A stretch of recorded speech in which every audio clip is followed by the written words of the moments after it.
ಜಯಂತಿ ಇದು, ರಾಷ್ಟ್ರೀಯ ಯುವ ದಿನ. ಇಂಥದೊಂದು ಅಮೃತ ಗಳಿಗೆಯಲ್ಲಿ ನಾಡಿನ ಯುವ ಜನರಿಗೆ ಆರ್ಥಿಕ ಶಕ್ತಿಯನ್ನ ತುಂಬುವಂತಹ ಯೋಜನೆ ಇದಾಗಿದೆ ಯುವ ನಿಧಿ.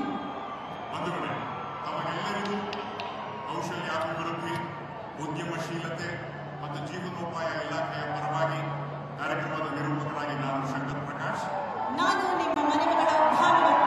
ಎಲ್ಲರಿಗೂ ಯುವ ನಿಧಿ ಈ ಒಂದು ಕಾರ್ಯಕ್ರಮಕ್ಕೆ ಸ್ವಾಗತ ಸುಸ್ವಾಗತ. ಇದೀಗ ತಾನೇ ಉಪಮುಖ್ಯಮಂತ್ರಿಗಳಾದ ಶ್ರೀ ಡಿ ಕೆ ಶಿವಕುಮಾರ್ ಅವರು ಆಗಮಿಸಿದ್ದಾರೆ. ಶರಣ ಕಾರ್ಯಕ್ರಮಕ್ಕೆ ಅವರು ಸಹ ಸ್ವಾಗತ. ಮಂಜುಗಳೇ,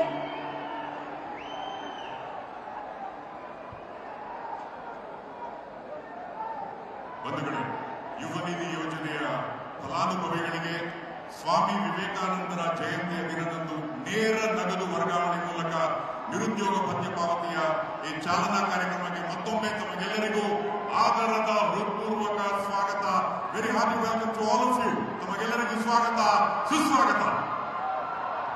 ಮಂಜುಗಳೇ, ಯುವ ನಿಧಿ ಯೋಜನೆ ಸಾಕಾರಗೊಳ್ಳುವಂತಹ ಈ ಅಮೃತ ಗಳಿಗೆಯನ್ನ ನಾಡಗೀತೆಯ ಮುಖೇನ ನಾವೀಗ ಪರವಾಗಿ ಕಾರ್ಯಕ್ರಮದ ನಿರೂಪಕರಾಗಿ ನಾನು ಶಂಕರ್ ಪ್ರಕಾಶ್. ನಾನು ನಿಮ್ಮ ಮನೆಗಳ ಭಾನುವಾರ.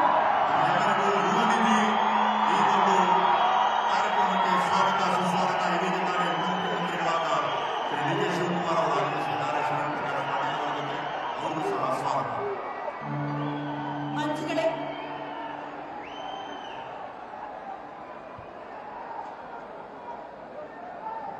ಬಂಧುಗಳೇ, ಯುವ ನಿಧಿ ಯೋಜನೆಯ ಫಲಾನುಭವಿಗಳಿಗೆ ಸ್ವಾಮಿ ವಿವೇಕಾನಂದರ ಜಯಂತಿಯ ದಿನದಂದು ನೇರ ನಗದು ವರ್ಗಾವಣೆ ಮೂಲಕ ನಿರುದ್ಯೋಗ ಭತ್ಯೆ ಪಾವತಿಯ ಈ ಚಾಲನಾ ಕಾರ್ಯಕ್ರಮಕ್ಕೆ ಮತ್ತೊಮ್ಮೆ ತಮಗೆಲ್ಲರಿಗೂ ಆದರದ ಹೃತ್ಪೂರ್ವಕ ಸ್ವಾಗತ. Very hearty welcome to all of you. ತಮಗೆಲ್ಲರಿಗೂ ಸ್ವಾಗತ ಸುಸ್ವಾಗತ. ಮಂಜುಗಳೇ, ಯುವ ನಿಧಿ ಯೋಜನೆ ಸಾಕಾರಗೊಳ್ಳುವಂತಹ